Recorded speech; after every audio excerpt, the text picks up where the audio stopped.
Balikan po natin si Von Aquino sa MRT North Avenue Station. Pinababa daw po ang mga pasahero doon. Von, ano nangyari?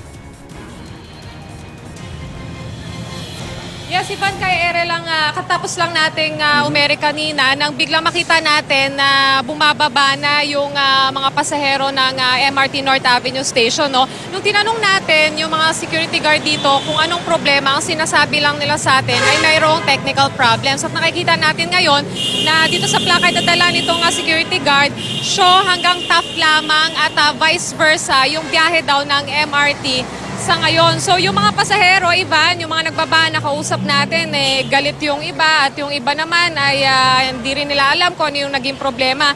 Pero yung mga pasahero, Ivan, nagkalat dito sa gilid ng southbound lane itong EDSA, no? At yan muna ang sitwasyon dito, Ivan. At sa ngayon ay inaalam pa talaga natin kung ano yung naging problema nitong MRT dito sa North Avenue Station, Ivan. So, Von, may epekto na yan sa traffic, dyan sa part na yan, kasi marami sa mga, o lahat yan, magbubus na lang.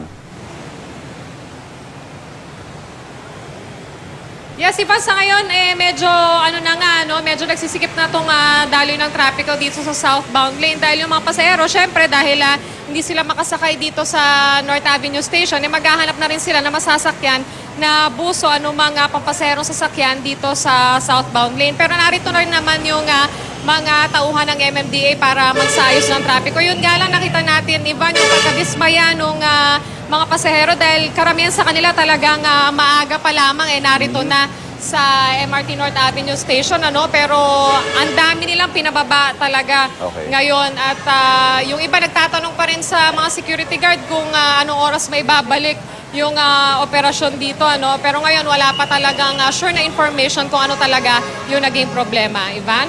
Maraming salamat, Von Aquino. Sa mga commuters po, walang biyahe ang MRT southbound mula North Avenue hanggang Shaw. Shaw hanggang Taft lamang po ang biyahe sa ngayon.